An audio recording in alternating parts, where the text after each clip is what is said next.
ড্ৰাগছৰ ধৰা কামতোতো পুলিচে সেইটো সদায় সতৰ্ক হৈ আছে, বহুত ধৰি আছে। আপোনালোকে দেখি আছে লাষ্ট ফিউ ইয়াৰ্ছত ত্ৰিবেণী পুলিচৰ কিমানখিনি ড্ৰাগছ ধৰিবলৈ ছাকচেছফুল হৈছে, বহুত আছামী এৰেষ্ট হৈছে। আৰু এইটো ন' ওৱান ইজ পাৰফেক্ট। চ' আমাৰ 100টা ড্ৰাগছ কেছত কেতিয়াবা এজন দুজন মানুহ তাতে হাৰি যায়। চ' টেকনিকেল প্ৰব্লেমছ কিছুমান থাকে, কেছ যেতিয়া উঠে ট্ৰায়েল কোৰ্টত টেকনিকেল প্ৰব্লেমছো থাকে। চ' সেইবোৰ কাৰণত হয়, কিন্তু আল্টিমেটলি যিমান ড্ৰাগছৰ যিমান ৰিলেটেড ড্ৰাগ পেডলাৰ্ছ থাকে, সেই গোটেইখিনিক আমি এবাৰ হাৰি গ'লেও নেক্সট টাইম আকৌ আমি ধৰাৰ চেষ্টাটো সদায় থাকে, আৰু তেওঁলোক তেনেকৈ ধৰাও পৰে। আৰু আপোনালোকে জানে PNDPS-ত এটাতকৈ বেছি দুটাতকৈ বেছি কেছ থাকিলে আমি তেওঁলোকক ডিটেইন কৰিব পাৰোঁ। সেই তেনেকুৱা বহুত আছে এক্সাম্পল।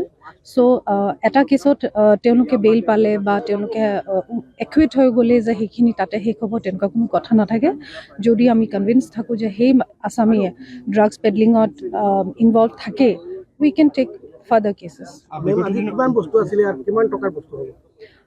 আজি আছিলে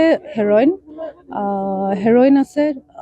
হেৰইন আপোনাৰ ইয়াতে লিখা হৈছে 5 kg 315 grams, ইয়াবা tablets more than 9 lakh tablets, more than 300 kg of ganja, আৰু more than 47,000 Phensedyl calf syrup. বিগত দিনত দেখা গৈছিলে এই ড্ৰাগছ জব্দ হোৱাৰ পিছত যিসকল ড্ৰাগছৰ লগত জড়িত তেওঁলোকৰ সম্পত্তি জব্দ হৈছিল।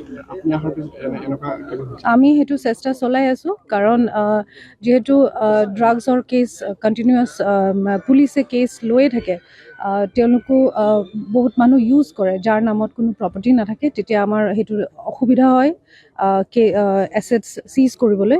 বাট যোনকেইটাত আমি পাওঁ যে তেওঁলোকৰ নামত প্ৰপাৰ্টি আছে আৰু যোনকেইজন ড্ৰাগছৰ কেছে ডাইৰেক্টলি লিংক থাকে, তেওঁলোক